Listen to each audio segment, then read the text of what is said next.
You are going to listen to a talk about library system. First, you have some time to look at questions 1 to 4.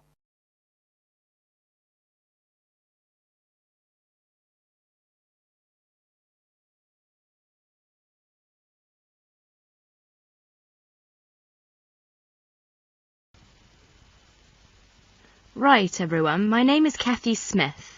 I'd like to give you a brief introduction about the library system. Every good student should learn how to use the library. If you have to do a research project, the library is the place to go to for information. Libraries contain books and periodicals, magazines and newspapers on many different subjects. To find the information you need, you must know how to use the library. All libraries are organised in much the same way. Every library houses a collection of books. Many libraries also have periodicals, films and records. All the books in a library can be classified under 2 main categories, fiction and non-fiction. Books of fiction contain stories that were made up by the author. Books of non-fiction contain factual material. When doing research, you use non-fiction books because you are looking for factual information. All the fictional books in a library are grouped in one section. They are arranged alphabetically by the last name of the author. Many libraries also label the spines of all books of fiction with the letters FIC or F. All libraries have a system for organising and classifying non-fiction books. The most widely used system is the Dewey Decimal System. It was designed by an American librarian named Melvin Dewey. It is called a decimal system because it divides all non-fiction books into 10 major categories. These are further divided into subdivisions. Before you hear the rest of the conversation, you have some time to look at questions 5 to 10.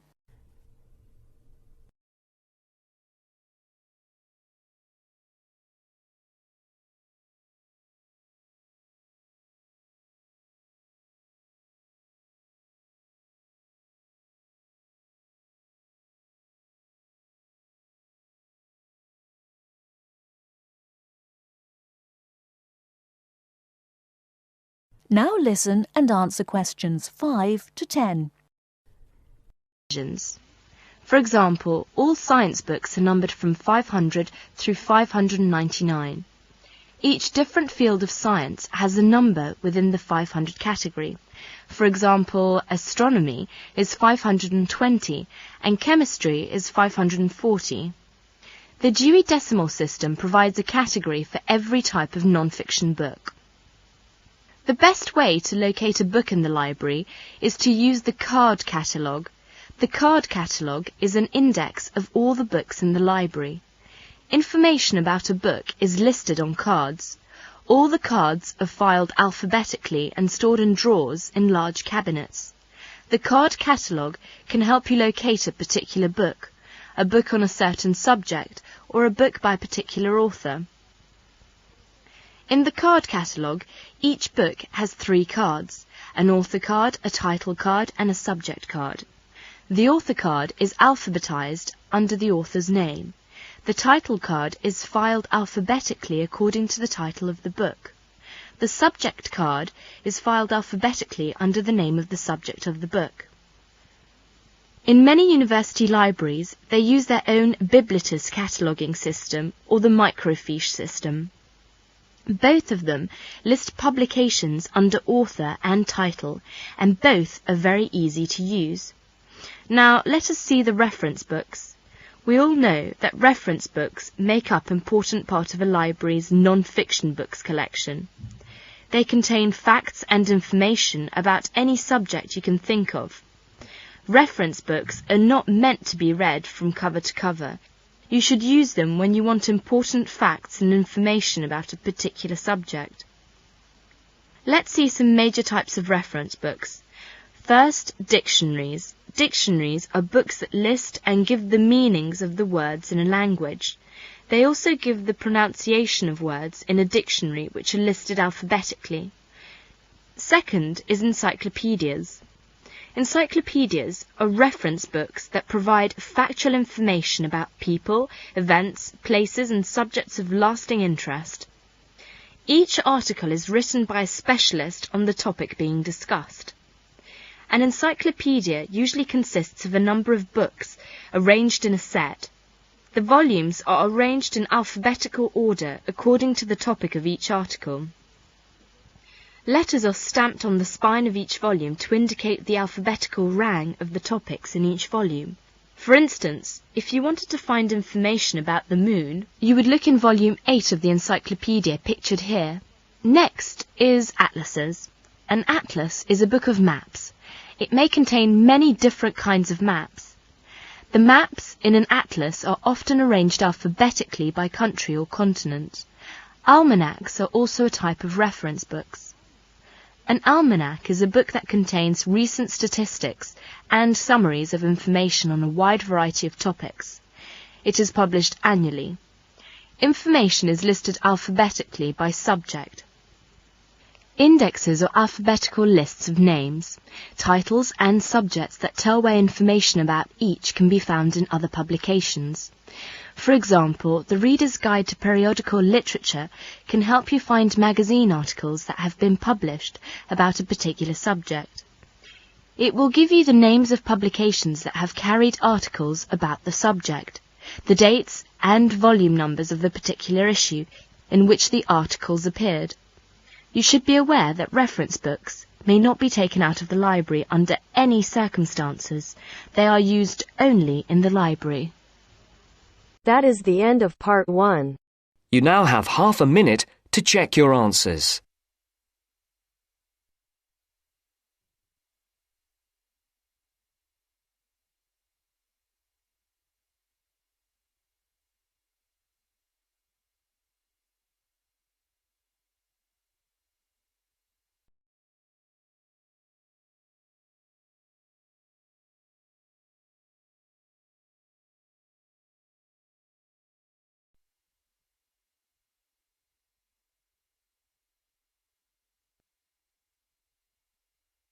Now turns to part 2. Part 2. You will hear part of a podcast for visitors to the popular holiday region called the Trelaw Valley. First, you have some time to look at questions 11 to 14.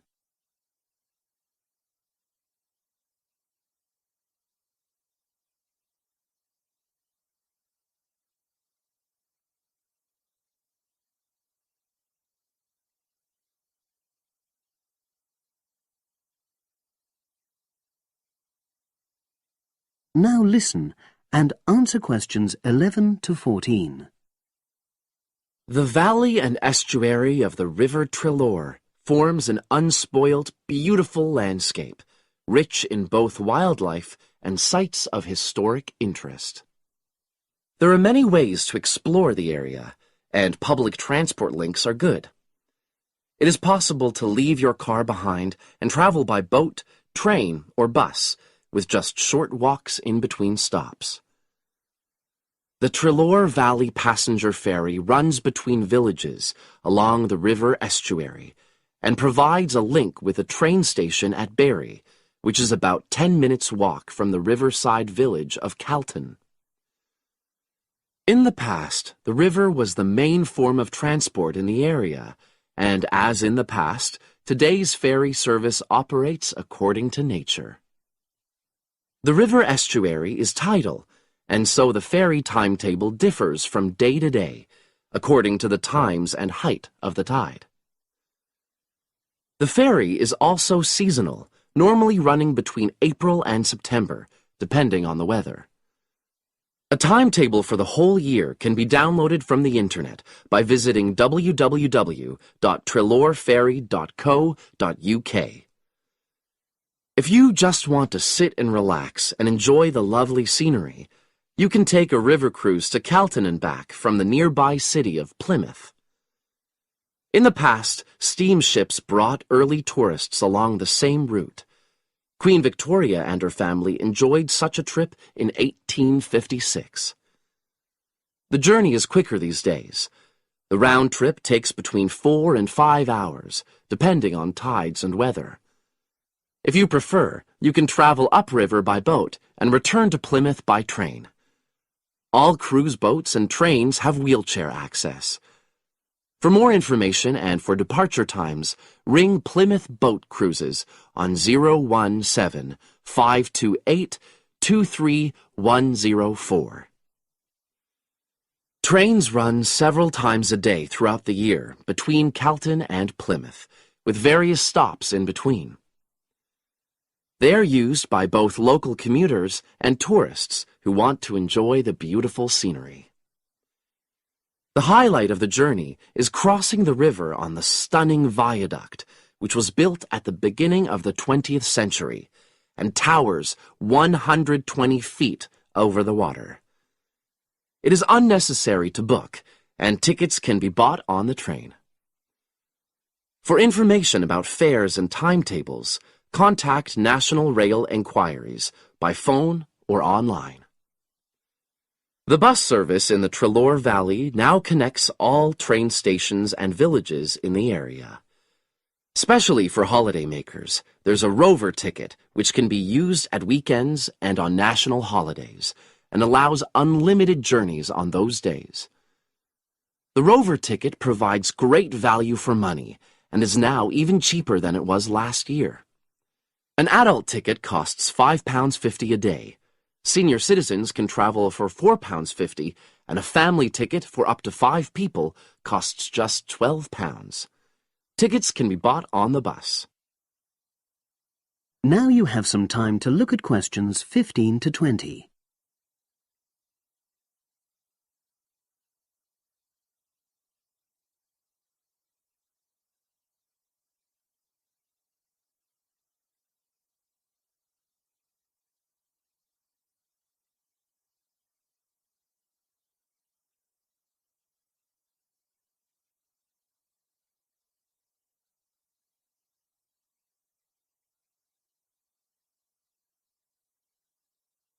Now listen and answer questions 15 to 20.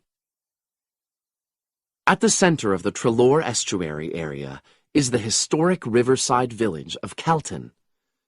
The main road comes into the village from the south, and for those of you who are arriving by bus, it turns left just before the bridge and stops in the lay-by on the left-hand side. From there, it's just a short walk to Calton's various attractions. If you're arriving by car, you have to leave it in the main car park. Go over the bridge and take the first turning on the right. Then go on until you come to the end of that road. It's the only place to park in Calton, but there's no charge. If you're interested in local history, there's a museum in Calton with farming, fishing, and household implements from the late 19th century. As you come in from the south, cross the river and go straight on the same road until you reach the end. Also, on the subject of history, you can go and see the old mill, which has recently been renovated and put back into use. Turn left before you come to the bridge.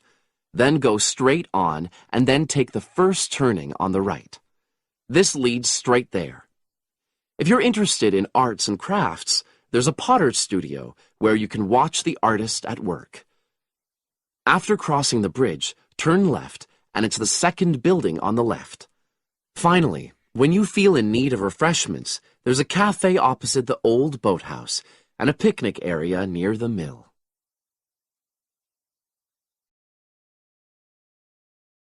That is the end of part 2. You now have half a minute to check your answers.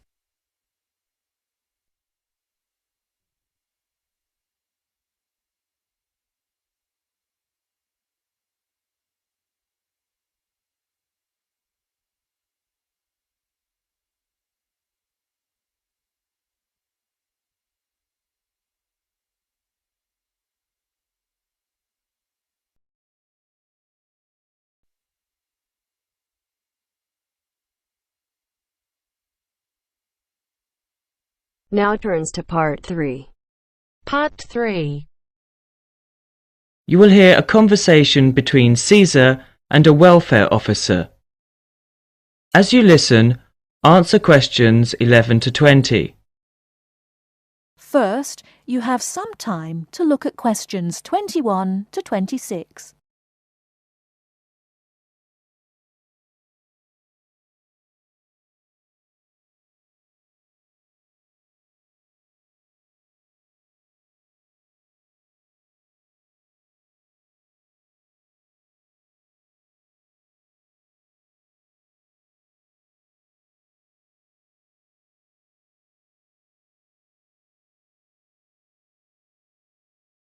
Now listen carefully and answer questions 21 to 26. Good afternoon. My name's Cesar Bautisto. Hello, I'm Wendy, one of the welfare officers. Can I help you? Yes, I have to move out of my accommodation in 2 weeks, and I can't find anywhere else to live. Okay, I'll need to know some details about your current situation. I'm an overseas student from the Philippines. The college gave me a temporary room for 1 month. I can't find anywhere else, and I have no money. Have you told the college about your position, or asked them to let you stay longer in your accommodation? No, not yet. I didn't think that would be possible. Well, we can contact the accommodation service on your behalf to see if they'll let you stay a little longer, until you can find an alternative. Thank you. But I'm not sure that I can find another place, as they all ask for money before moving in, and I don't have any. Yes, it is usual in this country for landlords to ask for up to a month's rent in advance. Don't you have any money at all? Hardly any. I'm waiting for my grant cheque to be sent from the Philippines at the moment. It should have been here for me to collect when I arrived in Britain, but it seems to have been lost. You can apply for emergency loan from the union if you want. The loan can be for up to £200, and we ask for a post-dated cheque for the same amount to be given to us, so that we can recover the money once you receive your grant cheque. That would be very good.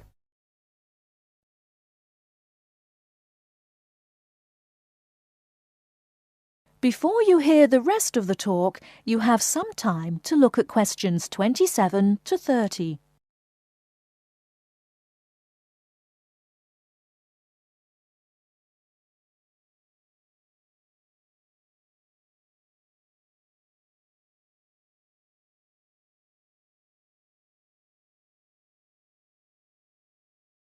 Now listen and answer questions 27 to 30. I'll apply, but I'm still worried about how to find new accommodation. As I said earlier, we can ask the college to extend the time you're allowed to stay in your present accommodation. They may refuse, of course. Then what will happen? If the worst comes to the worst, the union may be able to provide some very short-term emergency accommodation. If you want me to, I'll contact 1 or 2 of the addresses on the notice board and arrange for you to visit them. But what if they ask me for the rent in advance? I only have £90 left, and I need that for food and books. It'll be all right. By the time they actually need the money, we'll have your emergency loan ready. Just fill in this application form and write me a cheque for £200, please, payable to the student union. Right, I'll do that. Thank you very much for your help. I'm feeling more optimistic now.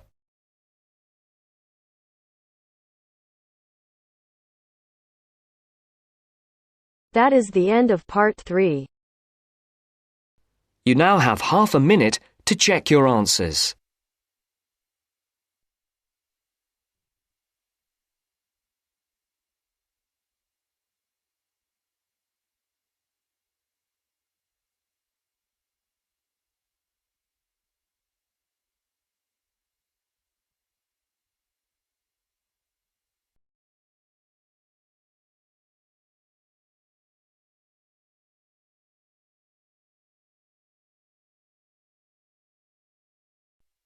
Now turns to part 4. Part 4. You will hear a talk about memory in babies and young children. First, you have some time to look at questions 31 to 40.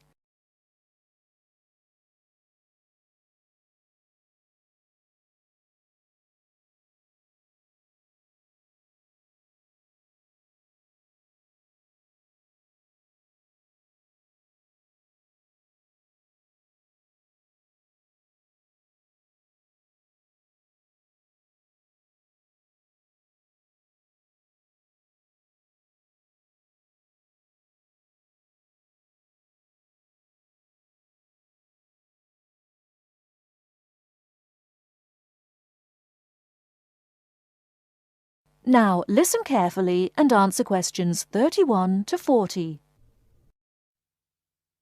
We're going to look today at some experiments that have been done on memory in babies and young children. Our memories, it's true to say, work very differently, depending upon whether we are very old, very young, or somewhere in the middle. But when exactly do we start to remember things? And how much can we recall? One of the first questions that we might ask is, do babies have any kind of episodic memory? Can they remember particular events? Obviously, we can't ask them, so how do we find out? Well, one experiment that's been used has produced some interesting results. It's quite simple and involves a baby in its cot, a colourful mobile, and a piece of string. It works like this. If you suspend the mobile above the cot and connect the baby's foot to it with the string, the mobile will move every time the baby kicks. Now you can allow time for the baby to learn what happens and enjoy the activity. Then you remove the mobile for a time and reintroduce it sometime from 1 to 14 days later. If you look at this table of results, at the top 2 rows, you can see that what is observed shows that 2-month-old babies can remember the trick for up to 2 days, and 3-month-old babies for up to a fortnight. And although babies trained on one mobile will respond only if you use the familiar mobile, if you train them on a variety of colours and designs, they will happily respond to each one in turn. Now, looking at the 3rd row on the table, you will see that when they learn to speak, babies as young as 21 months demonstrate an ability to remember events which happened several weeks earlier.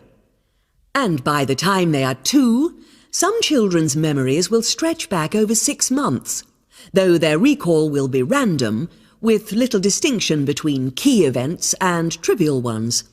And very few of these memories, if any, will survive into later life. So, we can conclude from this that even very tiny babies are capable of grasping and remembering a concept. So, how is it that young infants can suddenly remember for a considerably longer period of time? Well, one theory accounting for all of this, and this relates to the next question we might ask, is that memory develops with language. Very young children with limited vocabularies are not good at organising their thoughts. Though they may be capable of storing memories, do they have the ability to retrieve them? One expert has suggested an analogy with books on a library shelf. With infants, he says, it's as if early books are hard to find because they were acquired before the cataloguing system was developed. But even older children forget far more quickly than adults do. In another experiment, several 6-year-olds, 9-year-olds, and adults were shown a staged incident. In other words, they all watched what they thought was a natural sequence of events. The incident went like this. A lecture, which they were listening to, was suddenly interrupted by something accidentally overturning. In this case, it was a slide projector. To add a 3rd stage, and make the recall more demanding, this accident was then followed by an argument. In a memory test the following day, the adults and the 9-year-olds scored an average 70%. And the 6-year-olds did only slightly worse. In a retest 5 months later, the pattern was very different. The adults' memory recall hadn't changed, but the 9-year-olds had slipped to less than 60%, and the 6-year-olds could manage little better than 40% recall. In similar experiments with numbers, digit span is shown to vary. That is the end of part 4. You now have half a minute to check your answers.